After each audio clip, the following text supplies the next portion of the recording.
அகக்கண்ணினால் பார்ப்பதை தவிர்த்து விட்டு புறக்கண்களினால் பார்ப்பதையும் தவிர்த்து விட்டு ஞான கண்களினால் இந்த உலகத்தை அணுக வேண்டும். அப்பதான் உண்மை என்னன்றதே புரியும். இல்லாட்டினா அந்த வார்த்தைகளில் மாட்டிப்பீங்க, உணர்வுகளில் மாட்டிப்பீங்க, உணர்ச்சிகளில் மாட்டிப்பீங்க, எமோஷன்ஸில் மாட்டிப்பீங்க. எப்படி வெளியே வர்றதுனே தெரியாது.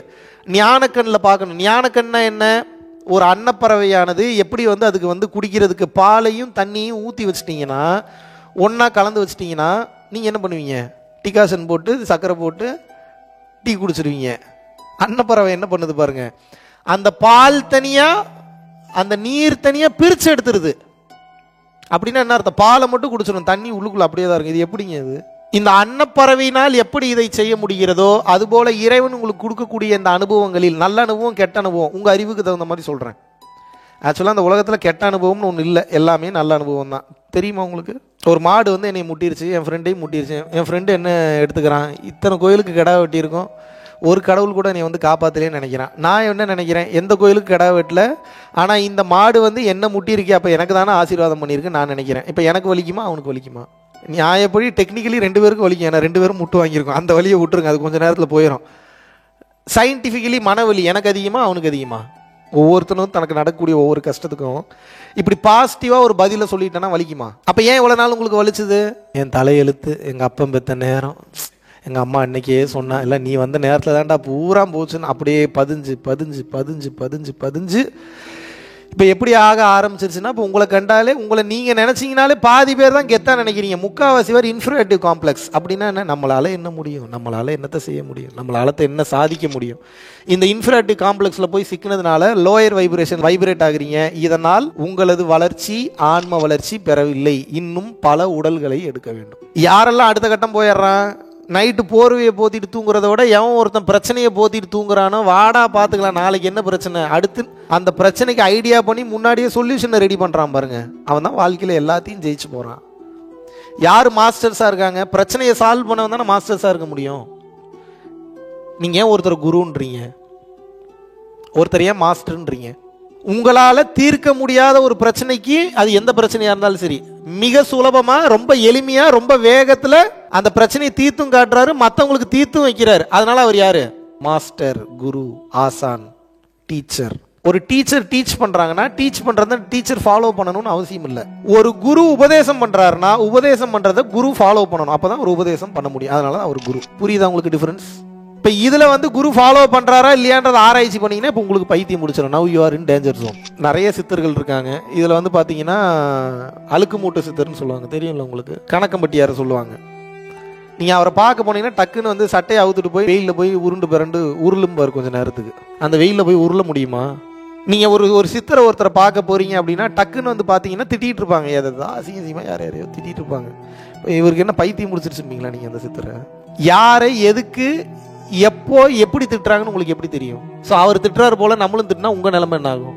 இதனால் தான் சொல்வது, ரிஷி மூலம் நதி மூலம் ஒருபோதும் பார்க்கக்கூடாது. நீங்கள்லாம் பயணத்தில் இருக்கீங்க. குருநிலையை அடைந்தவரே குருநிலையை தக்க வச்சுக்கணும் அப்படின்னா அவர் ரிஷி மூலம் நதி மூலம் பார்க்காம அவர் பயணம் பண்ணணும்.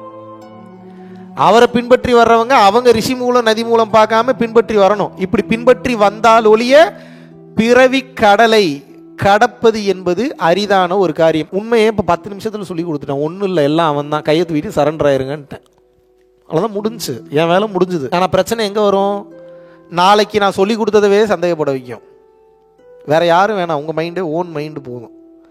இதை பண்ணணுமா, இதை செய்யணுமா, இது அவசியமா, இது அவசியம் இல்லை. நான் என்ன சொல்கிறேன் அப்படின்னா, சொரக்காய் வேணும்னு ஆசைப்படுறீங்க, புடலங்காய் வேணும்னு ஆசைப்படுறீங்க. சொரக்காயும் புடலங்காயும் சாப்பிட்டு பார்க்குறீங்க, சூப்பராக இருக்குது, சமைச்சு சாப்பிட்றீங்க. சொரக்காயும் புடலங்காயும் எங்கேருந்து வந்ததுன்னு உங்களுக்கு எதுக்கு? இப்போ உங்களுக்கு என்ன வேணும்? சொரக்காய் குழம்பு வேணும், புடலங்காய் கூட்டு வேணும்னு கேட்குறீங்க. இறைவன் சொரக்காயும் புடலங்காய் கூட்டையும் கொடுத்துட்டாரு. பசியும் தீந்துருச்சு, சாப்பிட்டு இருந்துருச்சு, போய் அடுத்த வேலையை பார்க்க வேண்டியதுன்னு. இந்த புடலங்காய் எங்கேருந்து குருஜி வந்தது, எப்படி வந்தது குருஜி, இது எதுக்கு உங்களுக்கு? இப்போ நான் இதுக்கு ஒரு விளக்கம் ஒன்று கொடுக்குறேன்னு வச்சுக்கோங்க. நீங்கள் எதை கொண்டு போய் கனெக்ட் பண்ணுவீங்க? நல்லது கேட்டதோட கனெக்ட் பண்ணுவீங்க. இப்போ நாங்கள் பார்க்குற நல்லது கேட்டது வேறு, நீங்கள் பார்க்குற நல்லது கேட்டது வேறு.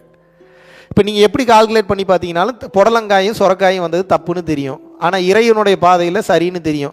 இப்போ உங்களுக்கு இதுக்கு நான் நல்லது கேட்டது சொல்லி கொடுத்து இப்போ உங்களை நான் பாதையை பின்பற்ற வைக்க முடியுமா? இதனால தான் முக்கால்வாசி விஷயங்களை வெளிப்படையாக குருமார்கள் சொல்லுவதில்லை. நீ இதை செய், இது நடக்கும், அவ்வளோதான்.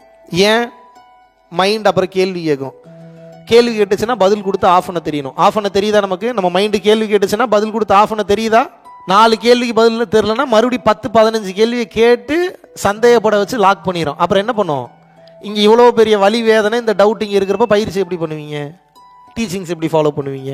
நீங்கள் சும்மா ஒரு 10 நிமிஷம் உங்களால் இருக்க முடியாது. நீங்கள் சும்மா ஒரு 10 நிமிஷம் இருந்து பாருங்கள். ஏதோ ஒன்று வேலை செய்ய தோணும், இல்லை ஏதோ ஒன்று வேலை செய்யல தோணலனாலும் டிவி பார்க்க தோணும், ஃபோன் நோண்ட தோணும். சும்மா இருக்க தோணுதா உங்களுக்கு?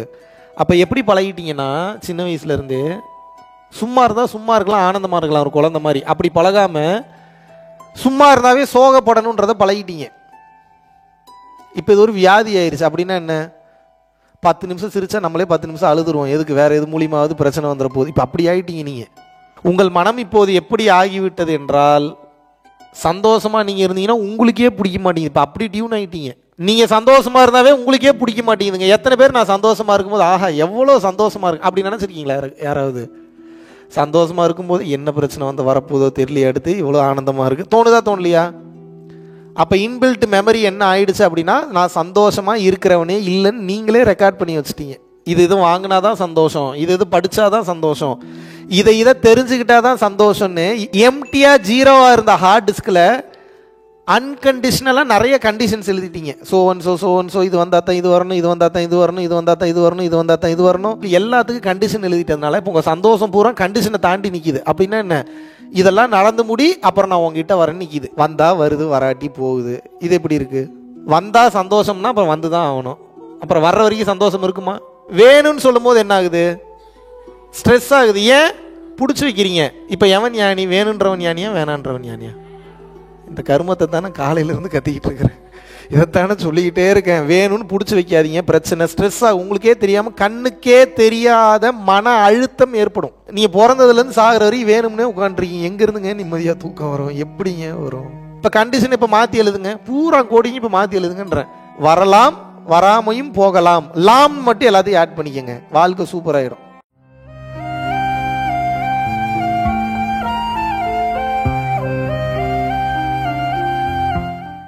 ஒரு அன்னப்பறவையானது பாலையும் தண்ணியும் ஊத்தி வச்சிட்டீங்கன்னா அந்த பால் தனியா அந்த நீர் தனியா பிரிச்சு எடுத்துருது. நம்மளால என்ன முடியும்? நம்மளால என்னத்தை செய்ய முடியும்? இந்த இன்ஃபிராட்டிவ் காம்ப்ளெக்ஸ்ல போய் சிக்கினதுனால லோயர் வைப்ரேஷன் வைப்ரேட் ஆகுறீங்க. இதனால் உங்களது வளர்ச்சி ஆன்ம வளர்ச்சி பெறவில்லை. சொரக்காயும் புடலங்காயும் சாப்பிட்டு பாக்குறீங்க, சூப்பரா இருக்கு. சொரக்காயும் புடலங்காயும் எங்க இருந்து வந்ததுன்னு உங்களுக்கு எதுக்கு? நீங்க சும்மா ஒரு 10 நிமிஷம் இருந்து பாருங்க. ஏதோ ஒன்று வேலை செய்ய தோணும், டிவி பார்க்க தோணும், ஃபோன் நோண்ட தோணும், சும்மா இருக்க தோணுதா உங்களுக்கு? உங்கள் மனம் இப்போது எப்படி ஆகிவிட்டது என்றால், சந்தோஷமா இருக்கும்போது என்ன பிரச்சனை வந்து வரப்போதோ தெரியலையே, அடுத்து இவ்வளோ ஆனந்தமா இருக்கு தோணுதா தோணலையா? இதை தெரிஞ்சுக்கிட்டா தான் சந்தோஷம்னு எம்டியா ஜீரோவா இருந்த ஹார்ட் டிஸ்கில் அன்கண்டிஷனலாக நிறைய கண்டிஷன்ஸ் எழுதிட்டீங்க. வேணும்னு சொல்லும் போது என்ன ஆகுது? ஸ்ட்ரெஸ் ஆகுது. ஏன்? பிடிச்சி வைக்கிறீங்க. இப்போ கண்டிஷன் இப்போ மாற்றி எழுதுங்க. வரலாம், வராமையும் போகலாம், லாம் மட்டும் எல்லாத்தையும் ஆட் பண்ணிக்கங்க, வாழ்க்கை சூப்பராகிடும்.